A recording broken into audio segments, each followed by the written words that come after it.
The Echo of Unsaid Forgiveness, Chapter 1, The Recurring Whisper, Boston, Massachusetts, 2024.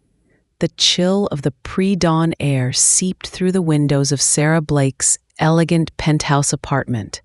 At 50, Sarah was a formidable architect, her designs gracing the skylines of major cities. Her life, on the surface, was a testament to ambition and success, meticulously crafted, just like her buildings. But within the carefully constructed facade of her existence, a persistent crack had formed, steadily widening for 25 long years. It was in her dreams. Every night, or so it felt, the same scenario played out. The setting varied, sometimes their old childhood bedroom, sometimes the college dorm room, sometimes the quiet bench by the Charles River where they used to share secrets. But the central figure was always the same, Emily Stone. Emily, her best friend, her other half, the one person who knew Sarah better than anyone, and the one person with whom Sarah had ended things in a furious, unforgivable argument, just days before Emily's tragic sudden death. In the dream, Emily would appear, ethereal, illuminated by an almost ghostly luminescence. Her eyes, usually so warm and gentle, held a profound sadness, a knowing sorrow that pierced Sarah's heart. Sarah would try to speak, to scream, to apologize, to beg for forgiveness, for the chance she never got. But her throat was always constricted, her voice stolen by the nightmare's cruel grip. And then Emily would lean in. Her voice, a whisper softer than silk, yet louder than any scream, would fill the void of Sarah's silence. "I'm sorry, Sarah," Emily would say, her eyes fixed on Sarah's, filled with an inexplicable apology. "Please forgive me, Sarah." Every single time. "I'm sorry, Sarah." The words were a brutal, twisted paradox.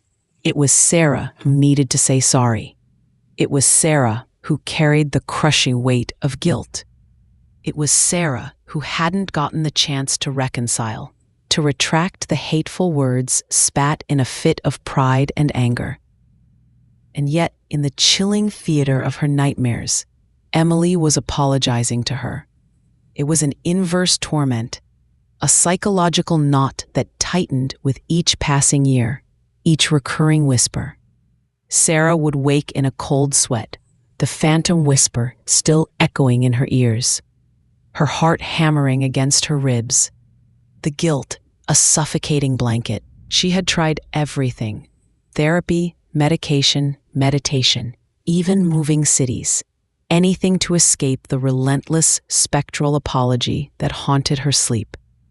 But the dreams persisted, an inescapable tether to a past she couldn't outrun, to a word she hadn't said, and a word she desperately needed to hear, but from herself.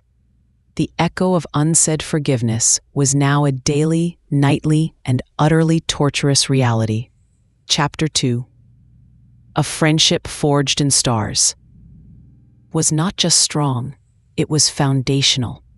It began in Mrs. Henderson's kindergarten class in the suburbs of Boston. Emily, quiet and observant. Me, loud and fiercely protective. We were inseparable. We built forts in the woods, whispered secrets under starry summer skies, and navigated the treacherous waters of middle school crushes and high school dramas side by side. Emily was the steady calm to my impulsive storm, the quiet listener to my incessant chatter, the gentle hand on my arm when my temper flared. She saw through my bluster, understood my insecurities, and loved me despite my flaws. And I, in turn, adored her quiet strength, her unwavering loyalty, her profound empathy. We shared everything: clothes, dreams, the deepest fears. Our lives were so intertwined, it was impossible to imagine one without the other. The parts I didn't want to see, our differences, which had once complemented us, began to chafe slightly as we entered our late teens. I was ambitious, driven, fiercely independent, determined to leave our quiet suburban town behind and conquer the world. Emily, while smart and talented, was more content with simpler joys, dreaming of a life rooted in community, perhaps as a teacher or a librarian. We both got into good colleges, but my focus was on architecture, on shaping cities, on leaving a grand, undeniable mark. Emily was drawn to literature, to stories, to understanding the human heart. The first cracks appeared subtly. I'd sometimes dismiss her gentler ambitions as a lack of drive. She'd quietly question my relentless pursuit of success, hinting at a loss of connection to simpler values. Our debates, once lively and respectful, became tinged with impatience on my part and a quiet hurt on hers. The core of our friendship, however, still seemed unbreakable. We were still each other's confidants, still the first call for any joy or sorrow. We navigated college together, though our paths began to diverge. My architecture classes demanding all-nighters, her literature seminars inspiring deep philosophical discussions. The summer after our junior year of college, we both returned home. It was meant to be a nostalgic, comforting break, but the underlying tensions, simmering beneath the surface, began to boil over. I had just landed a prestigious internship at a top architectural firm in New York for the following summer, a stepping stone to my grand ambitions. I was elated, buzzing with plans. Emily, meanwhile, had made a decision that baffled me. She had decided to defer her senior year of college. She had found a local nonprofit that worked with at-risk youth, and she felt a powerful calling to dedicate a year to them. She spoke of the profound need, the difference she could make, the sense of purpose it gave her. I couldn't understand it. "Emily, this is crazy," I'd argued, my voice sharp with frustration. "You're throwing away your momentum, your degree. This charity work, it's a distraction. You can do that later. You have a future, a career to build." She looked at me, her gentle eyes suddenly firm. "It's not a distraction, Sarah. It's important. It's where I feel I need to be. And it's not later.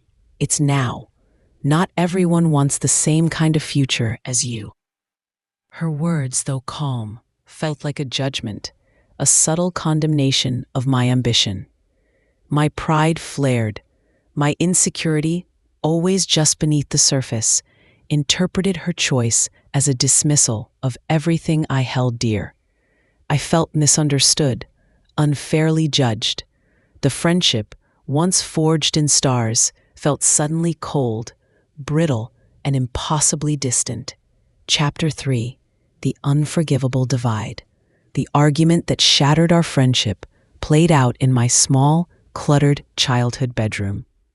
The air crackled with unspoken resentments, with years of subtle miscommunications and diverging paths. Emily had come over to talk, but my temper was already simmering, fueled by a perceived judgment and my own stubborn pride. "I just don't understand you, Emily," I began, my voice sharp, cutting. "How can you be so reckless with your future? All that talent, all that potential, wasted on charity work. It's noble, sure, but it's not a career. It's not building anything." Emily sighed, her shoulders slumping. "It is building something, Sarah. It's building lives. It's connecting with people. It's about more than just buildings and money. It's about meaning." Her voice was soft, but there was an underlying tremor of hurt. "Meaning?" I scoffed, standing up, pacing my small room. "What's meaningful about struggling, Emily? About barely making ends meet? I'm trying to create a life where I never have to worry about that again, where I have security, influence, respect, something real.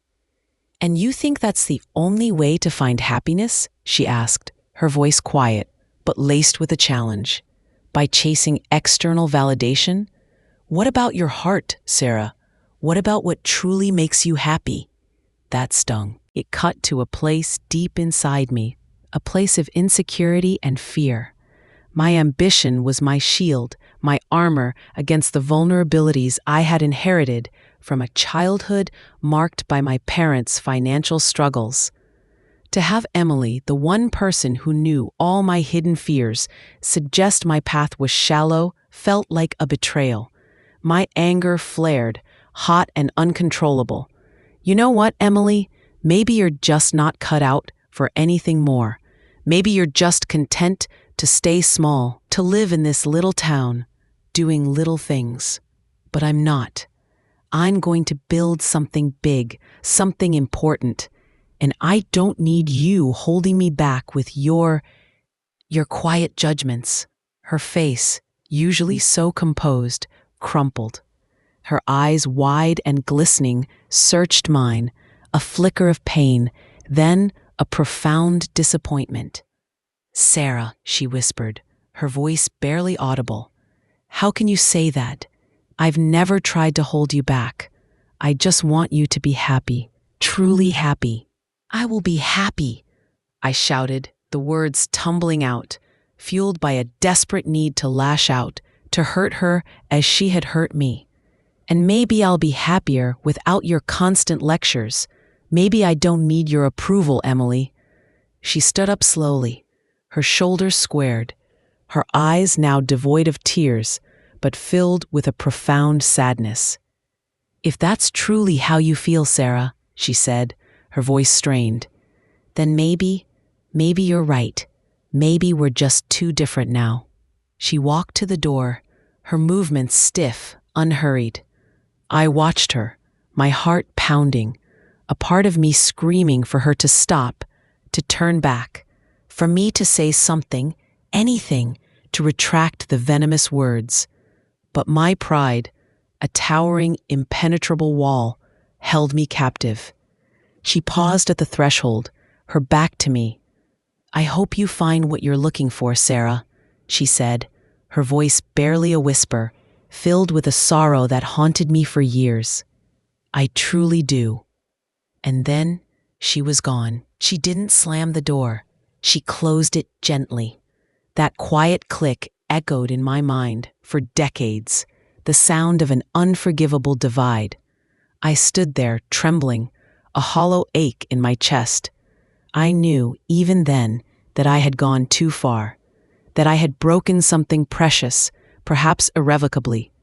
I told myself I didn't care, that she was holding me back, that I was better off without her. It was a lie, a monstrous, self-serving lie. 3 days later, the phone rang. My mother. Her voice shattered, delivered the news. Emily, a car accident, a drunk driver, on a rainy night. She was gone, just like that. The gentle click of the door, now in eternal, deafening silence. I had my opportunity to apologize, to reconcile, to beg for forgiveness, and I had squandered it. The unforgivable divide was now an unbridgeable chasm, and I was left alone, with nothing but the burning, suffocating agony of unsaid goodbyes and unspoken apologies.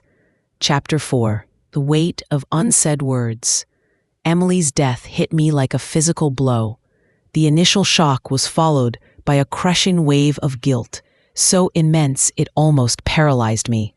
My last words to her had been angry, hateful, unjust. And now there would be no more words, no chance to apologize, to explain, to bridge the unforgivable divide. The permanence of her absence, coupled with the finality of our fight, became an open, festering wound in my soul. I attended her funeral in a haze, barely registering the faces of her grieving family. Her mother, her eyes red-rimmed, looked at me with a silent, profound sorrow that I interpreted as condemnation. I felt I deserved it. I was a murderer, not of her body, but of our friendship, of her peace in those last days. My grief was a solitary, punishing affair. I couldn't talk about it.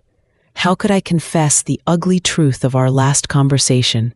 How could I explain that the very person I loved most I had driven away with my pride and my cruelty? So I buried it deep within, beneath layers of ambition and a relentless pursuit of control. I threw myself into my architectural studies, then into my career with a furious intensity. I excelled, building monumental structures, designing intricate spaces. My work was impeccable, a testament to my precision and discipline. But it was also a way to distract myself, to escape the crushing weight of unsaid words. The long hours, the demanding projects, the constant travel, they were a drug, a way to keep the nightmares at bay, to silence the internal tormentor that whispered you could have said sorry. I married David, a kind, patient man who loved me deeply. He saw the guardedness in me, the occasional flashes of inexplicable sadness, but he never truly understood their source. I couldn't bring myself to share the full, ugly truth of my last interaction with Emily. How could I explain that I was haunted, not just by her death, but by my unforgivable pride? The nightmares began subtly at first. Fleeting glimpses of Emily, her face sad. Then, as the years passed, they grew more vivid, more insistent. The settings varied, but the core scene remained. Emily, her eyes filled with sorrow, leaning in, her voice a chilling whisper. "I'm sorry, Sarah. Please, forgive me, Sarah." It was a torment designed for me. I needed to apologize. I needed her forgiveness. Yet she was apologizing to me. It twisted the knife of my guilt, amplifying my suffering. What was she sorry for? For my own cruelty? For not being there to accept my apology? The paradox felt like a special kind of hell, custom-made for my unaddressed guilt. I sought help. Therapists listened patiently as I recounted the dreams, careful to omit the full extent of my culpability in our last fight. They offered interpretations. The dreams were a manifestation of my own guilt, a projection of my desire for forgiveness. But they couldn't explain why she was apologizing to me. I tried meditation, mindfulness, even hypnotherapy. For a while, the dreams would lessen or change, but eventually, inevitably, Emily would return. Her ethereal form bathed in an otherworldly light, her whispered apology more insistent than ever. "I'm sorry, Sarah. Please, forgive me, Sarah." It was a relentless, agonizing echo, a constant reminder of the profound mistake I had made. The unsaid words hung in the air, a choking fog. I couldn't escape it. Not in my work, not in my marriage, not even in sleep. Emily, the girl I had loved, and then betrayed with my pride, had become my tormentor. Her ghostly apology, a cruel mirror reflecting my own deep-seated, unaddressed pain. The weight of unsaid words pressed down on me, heavy and suffocating, making every waking moment a silent plea for a forgiveness I felt I would never deserve. Chapter 5. The Fraying Thread. The recurring dreams. Emily's insistent, "I'm sorry, Sarah," became a shadow over my life. They were more than nightmares. They were a persistent psychological unraveling. My carefully constructed life, designed to keep the guilt at bay, was beginning to fray at the edges. My concentration at work, once laser-sharp, sometimes wavered. My patience with David, always thin, became even more strained. I was exhausted, haunted, perpetually on edge. My therapist, Dr. Evelyn Reed, a kind woman with shrewd, perceptive eyes, noted my increasing distress. "Sarah," she'd press gently, We keep coming back to this feeling that Emily is apologizing to you. Have you ever considered what she might have felt sorry for? From her perspective, I scoffed. She had nothing to be sorry for. I was the one who was cruel. I was the one who destroyed our friendship. But she was a person, Sarah, Dr. Reed countered. Complex, with her own thoughts and feelings. No conflict is ever entirely one-sided, even if you felt you were in the wrong. Perhaps she carried regrets too. Perhaps she felt she could have handled the argument differently, or that she had, unintentionally, hurt you. The idea was foreign, almost blasphemous. Emily, apologizing for something she did? It simply didn't fit the narrative of my guilt. But the persistence of the dreams, the exact wording, suggested something more than just a projection of my own conscience.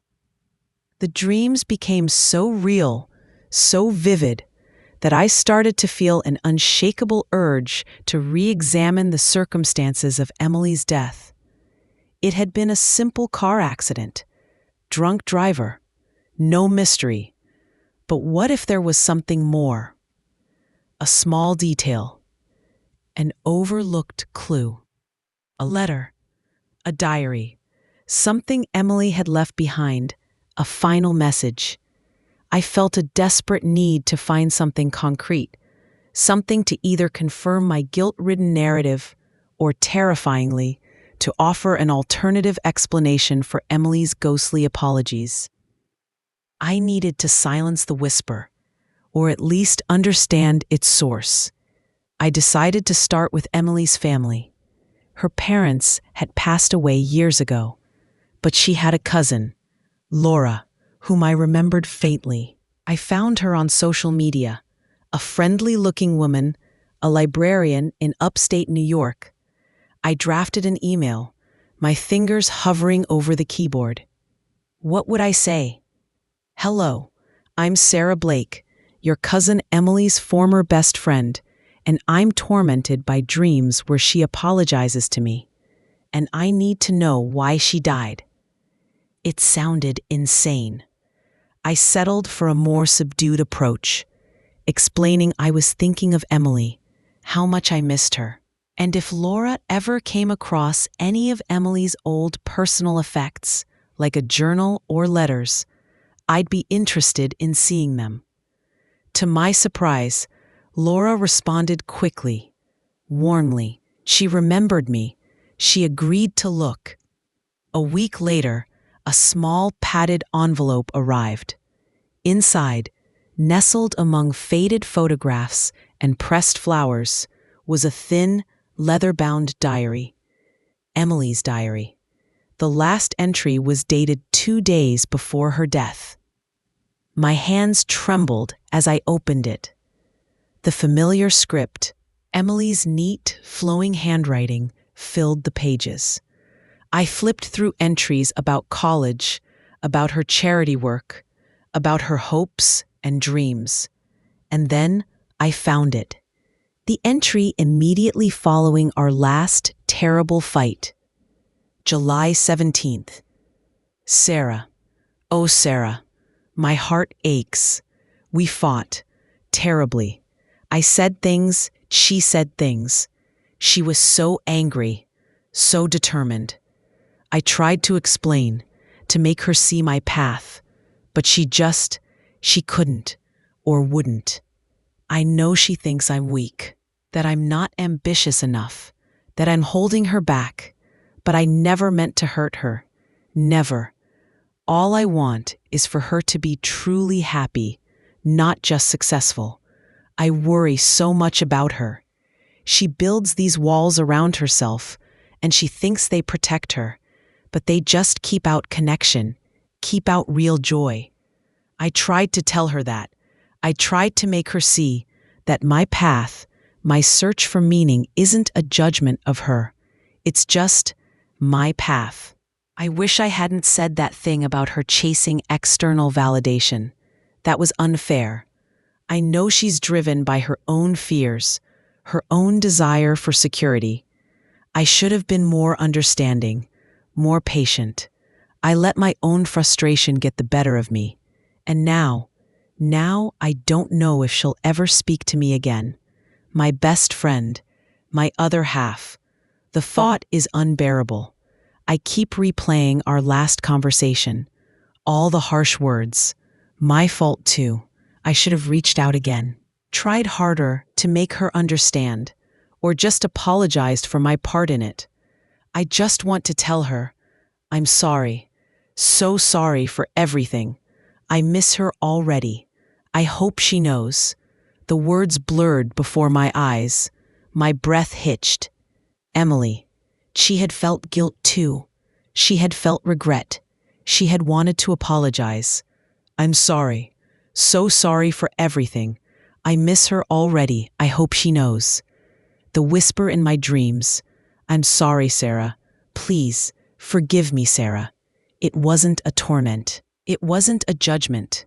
It was Emily's unsaid apology, her unheard regret, echoing through the ether, reaching for me, trying to bridge the divide from beyond the grave. The fraying thread of our friendship had never truly broken. It had merely stretched, taut and invisible, across time and death, waiting for me to find its other end. Chapter 6. The Unburdening. The diary dropped from my trembling hands, scattering on the polished floor. Emily's words, so raw and vulnerable, were etched into my mind. My fault too. I should have reached out again, tried harder to make her understand, or just apologized for my part in it. I just want to tell her, I'm sorry. So sorry for everything. I miss her already. I hope she knows. It was as if Emily herself was standing before me, her gentle eyes filled with the same regret that had consumed me for decades.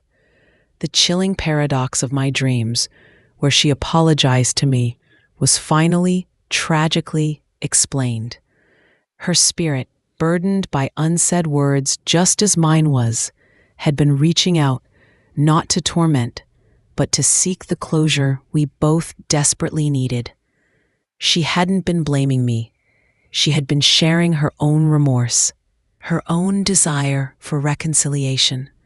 A wave of overwhelming emotion washed over me, grief for the lost years, for the misunderstanding that had festered between us, but also a profound, liberating sense of understanding. All these years, I had carried the weight of my perceived soul culpability, believing I was the only one who needed to apologize. Emily's diary proved otherwise. She had been just as hurt, just as remorseful, just as desperate for forgiveness. I clutched the diary to my chest, sobbing, not tears of despair, but tears of release. The wall of pride that had separated us in life and that had tormented me in death finally crumbled. The heavy, suffocating blanket of guilt began to lift, piece by agonizing piece. I immediately called Dr. Reed. I found it, I choked out, still crying. The diary, Emily's. She was sorry too, Dr. Reed. She wanted to apologize for her part, for her judgments, for not reaching out. Dr. Reed, towards the end. Reed listened quietly, her voice warm and steady when I finished. Sarah, she said softly, this is what we've been trying to uncover, the reciprocal nature of regret. It's so common after conflict and loss. Both parties often carry a burden, a sense of what they could have done differently. Emily's dreams, her apologies, were never about condemning you. They were her spirit's desperate attempt to reach you, to offer what she couldn't offer in life, a mutual healing, a shared forgiveness. The words resonated deeply. My dreams hadn't been nightmares of punishment. They had been a lifeline, a spectral bridge built by Emily's own unfulfilled desire for reconciliation. She was offering me a pathway to healing, even from beyond the grave. I spent the next few days in a haze of revelation and processing. I reread the diary countless times, each word soaking into my soul, healing ancient wounds. I saw Emily's side of the argument, her fear for my happiness, her struggle to balance her own path with her love for me. I understood that her words, though painful to me, had come from a place of genuine concern, not malice. I finally shared the entire story with David, the full, raw truth of my last conversation with Emily, my venomous words, my crushing guilt. He listened, his eyes filled with compassion, holding my hand as I recounted the painful details. When I finished, he simply pulled me into a tight embrace. "Oh, Sarah," he whispered, "my brave Sarah, you've carried this alone for so long. She would have wanted you to forgive yourself." And that was the final, most important step, forgiving myself. Not for Emily's death. That was a tragic accident beyond anyone's control. But for the pride, the anger, the unforgivable words that had marred our final moments. Forgiving myself for not being brave enough to apologize, to reach out, to bridge the divide when she was still alive. The night after I found the diary, I dreamt of Emily again. But this time, it was different. We were on the bench by the Charles River, the sun warm on our faces. She smiled. Her eyes filled not with sorrow, but with a serene, loving peace. She didn't speak. She just reached out, and our hands met. Her touch was worn, real. And for the first time in 25 years, I spoke in the dream. "I'm sorry, Emily," I whispered, tears of profound relief streaming down my face. "I am so sorry." Emily's smile widened. She squeezed my hand. And then she faded, not with a chilling whisper, but with a gentle, loving light. I woke up, my eyes wet, but my heart light. The torment was gone. The whisper was gone, replaced by a profound sense of peace. The unburdening was complete. The forgiveness from both sides, finally given and received. The echo of unsaid forgiveness had finally, beautifully, found its quiet, eternal rest. Chapter 7, The Path of Reconciliation. The dreams of Emily, once a source of torment, now ceased.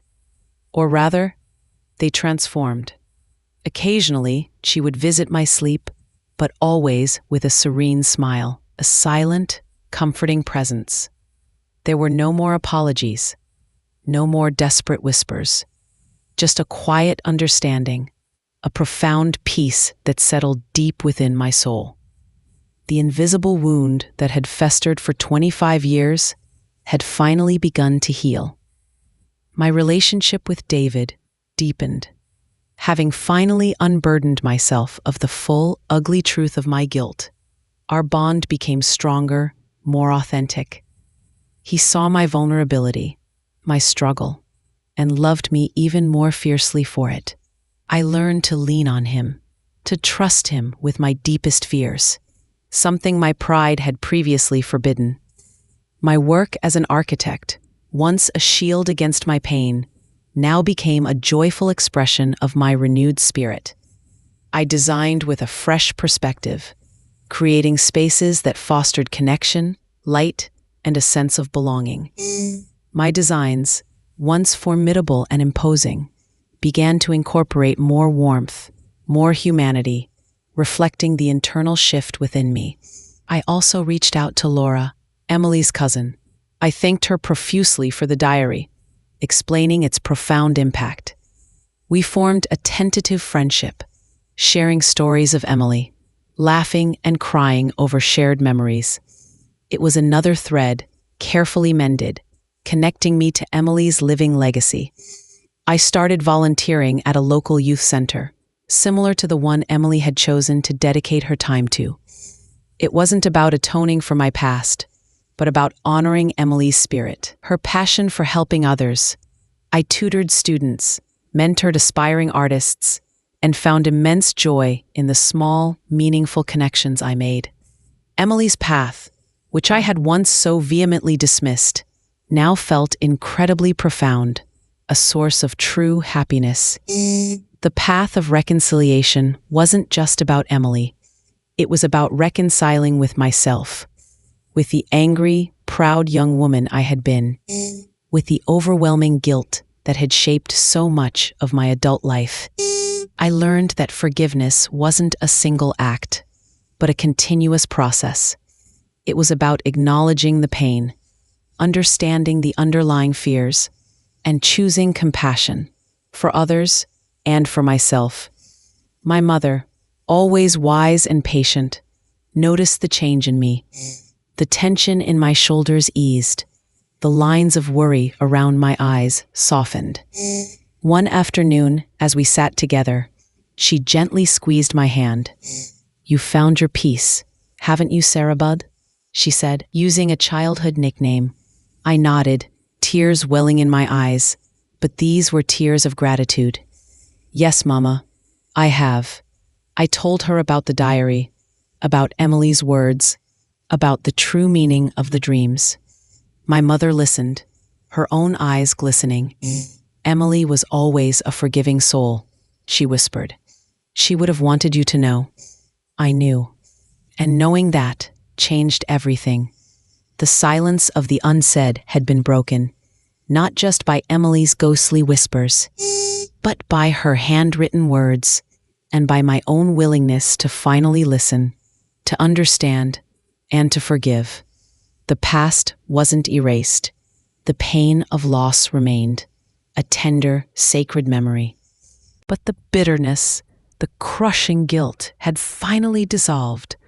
I had found a way to bridge the chasm of death and misunderstanding, not through a grand, impossible gesture, but through the quiet, profound act of understanding, acceptance, and self-forgiveness. The path of reconciliation, it turned out, was the path to true, lasting inner peace. And in that peace, Emily's spirit, no longer burdened by unsaid apologies, could finally, truly rest. Chapter 8. The Architecture of the Soul. Years turned into decades. Sarah Blake, now a revered figure in her field, became known not just for her groundbreaking architectural designs, but for her quiet wisdom and deep empathy. The story of Emily, the diary, and the dreams became a testament to her profound personal transformation, a testament she sometimes shared with those who sought her counsel, particularly young, ambitious women grappling with similar internal struggles. She often spoke of the architecture of the soul, the idea that just as buildings needed strong foundations and careful design, so too did one's inner life. And for Sarah, the foundation of her renewed soul was built on the bricks of forgiveness, forgiveness given, forgiveness received, and most importantly, self-forgiveness. Her relationship with David continued to be a source of strength and comfort, a quiet sanctuary in a bustling world. They aged gracefully together. Their bond deepened by shared understanding and resilience. Sarah kept Emily's diary. It sat on her bedside table, a tangible reminder of a powerful lesson. She would occasionally open it, rereading Emily's last entry, not with pain, but with a profound sense of gratitude. It was a physical manifestation of a truth she had learned, that love and regret can intertwine, and that even in death, connections can persist, seeking healing and understanding. The memory of Emily was no longer a haunting, but a guiding presence. Sarah often thought of her when she saw young women grappling with their ambitions, their insecurities, their relationships. She understood the intricate dance between pride and vulnerability, between aspiration and connection. She had walked that path, and emerged not unscathed, but profoundly changed, strengthened by the very wounds she had carried. The Charles River, where she and Emily had shared so many secrets, became a place of quiet contemplation for Sarah. She would sit on the same bench, watching the water flow, remembering the girl she was, the friend she had lost, and the profound journey of healing she had undertaken.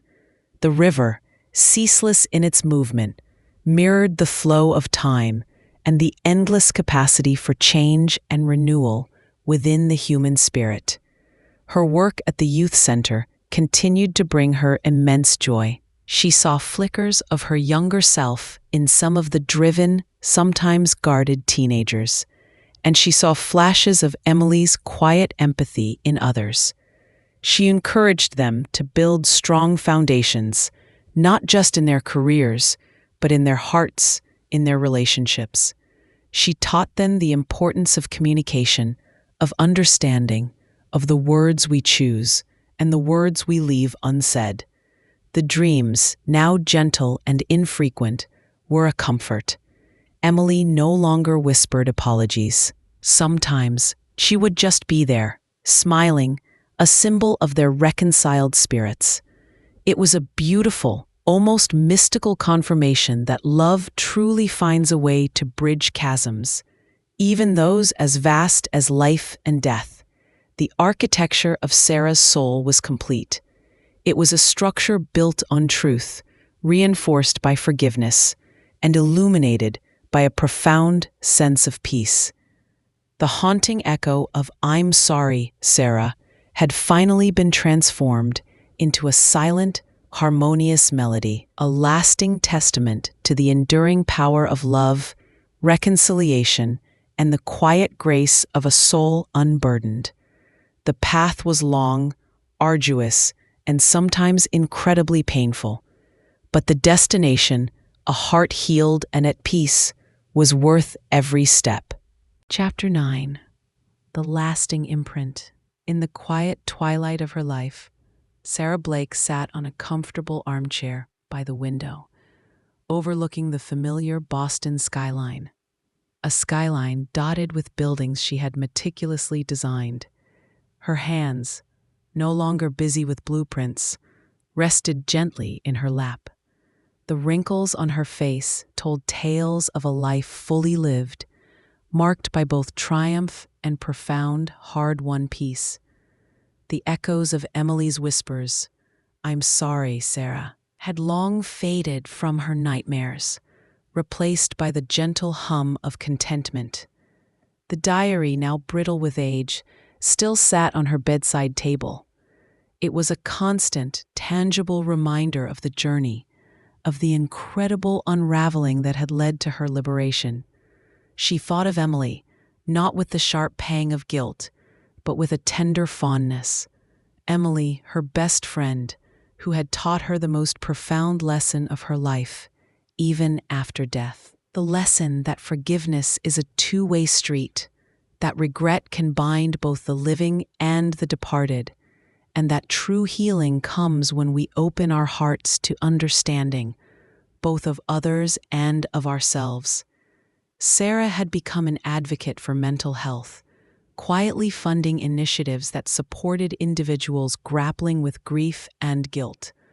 She shared her story not for accolades, but to offer hope, to show that even the deepest wounds can heal, given time, courage, and a willingness to confront the painful truths.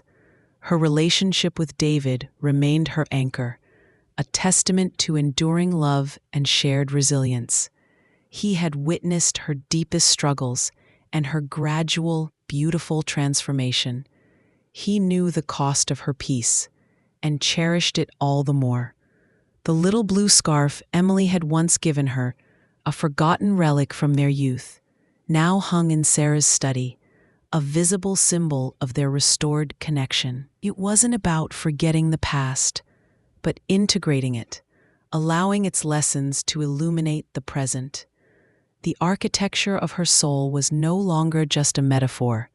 It was a living, breathing reality, Each brick was a moment of courage, each beam a moment of understanding, each window a moment of clarity.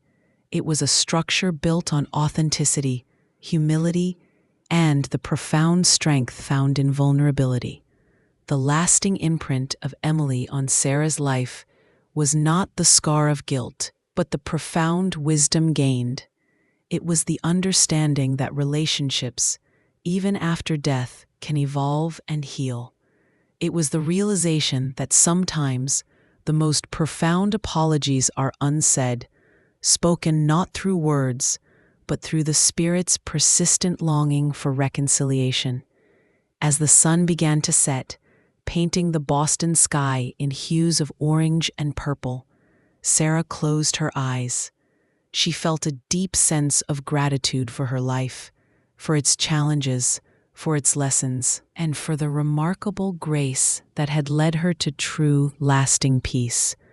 The whisper had ceased, the silence was broken, and the last echo of unsaid forgiveness had finally, completely found its quiet, eternal rest, leaving behind a profound sense of lasting imprint, of love and peace that would resonate through her remaining days.